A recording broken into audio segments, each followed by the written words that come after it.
महाभारत की धरती पर जब भी शक्ति की बात होती है तो सबसे पहले दो नाम गूंजते हैं, अर्जुन और कर्ण।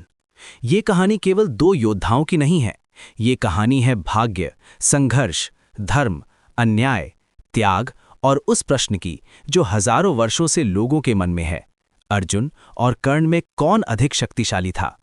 ये प्रश्न जितना सरल लगता है, इसका उत्तर उतना ही गहरा है, क्योंकि शक्ति केवल भुजाओं में नहीं होती, शक्ति होती है मन में, चरित्र में, निर्णय में और उस मार्ग में जिसे मनुष्य अपने जीवन में चुनता है। कहानी शुरू होती है गुरु द्रोणाचार्य के आश्रम से, जहां हस्तिनापुर के राजकुमार धनुर्विद्या सीखने आते हैं। उन्हीं शिष्यों में एक बालक था अर्जुन, जो बचपन से ही असाधारण एकाग्रता और समर्पण का उदाहरण था। जब गुरु ने मछली की आंख पर निशाना लगाने की परीक्षा ली, तब सब कुछ देख रहे थे, पेड़, शाखा, मछली, पानी, लेकिन अर्जुन केवल लक्ष्य देख रहा था। उसी क्षण गुरु द्रोण ने जान लिया था कि ये बालक साधारण नहीं, ये भविष्य का महान योद्धा बनेगा। उसी समय कहीं दूर एक और बालक अपने भीतर उसी आग को जलाए हुए था, कर्ण। जन्म से ही कवच और कुंडल धारण किए हुए सूर्यपुत्र कर्ण का भाग्य महान था, लेकिन जीवन ने उसे वो सम्मान नहीं दिया जिसका वो अधिकारी था। जब वो द्रोणाचार्य के आश्रम पहुंचा और अपनी प्रतिभा दिखानी चाही, तब उससे उसका कुल पूछा गया। जैसे ही उसने स्वयं को सूतपुत्र बताया, उसके साथ उपहास और अपमान जुड़ गया।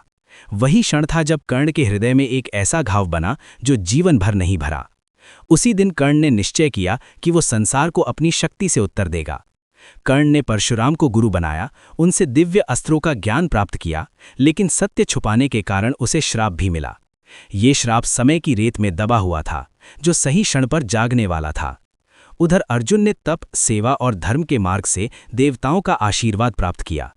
इंद्रलोक जाकर उसने दिव्य अस्त्र पाए, और सबसे बड़ा अस्त्र वो नहीं था जो उसके हाथ में था, बल्कि वो विश्वास था जो धर्म ने उसे दिया था।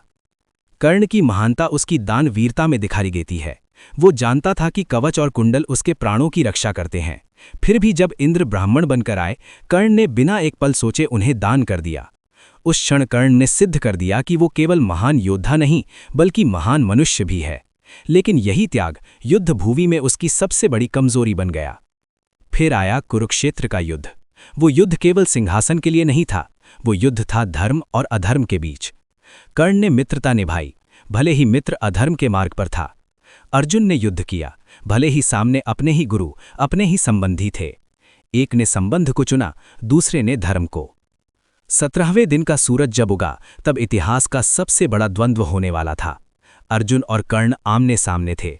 दोनों के रथों से बाणों की वर्षा हो रही थी। ऐसा प्रतीत हो रहा था मानो देवता भी थम कर ये युद्ध देख रहे हों। कर्ण का पराक्रम अद्भुत था, अर्जुन की प्रत्यंचा अडिग थी। तभी वो क्षण आया जब कर्ण का रथ धरती में धंस गया। वही क्षण जब परशुराम का श्राप जाग उठा। मंत्र याद नहीं आ रहा था, सामने मृत्यु खड़ी थी। अर्जुन के हाथ में गांडीव था और रथ पर कृष्ण। ये केवल दो योद्धाओं का युद्ध नहीं था, ये दो जीवन दृष्टियों का टकराव था। कृष्ण ने संकेत किया, क्योंकि ये युद्ध केवल व्यक्ति का नहीं, धर्म का था। और अंततः कर्ण वीर गति को प्राप्त हुआ। तो क्या अर्जुन अधिक शक्तिशाली था या कर्ण? यदि केवल व्यक्तिगत बल देखा जाए तो कर्ण अद्वितीय था। यदि धर्म, आशीर्वाद और समय को देखा जाए तो अर्जुन अजेय था। कर्ण महान था, लेकिन अर्जुन विजेता था। और महाभारत हमें यही सिखाता है कि शक्ति तब तक अधूरी है जब तक वो धर्म के साथ ना हो। यही कारण है कि आज भी ये प्रश्न जीवित है और शायद हमेशा रहेगा, क्योंकि अर्जुन और कर्ण केवल पात्र नहीं है, वे हमारे भीतर के दो रास्ते हैं, एक जो सही है और एक जो भावनाओं में उलझा हुआ है। चुनाव हमें करना होता है और परिणाम इतिहास लिखता है।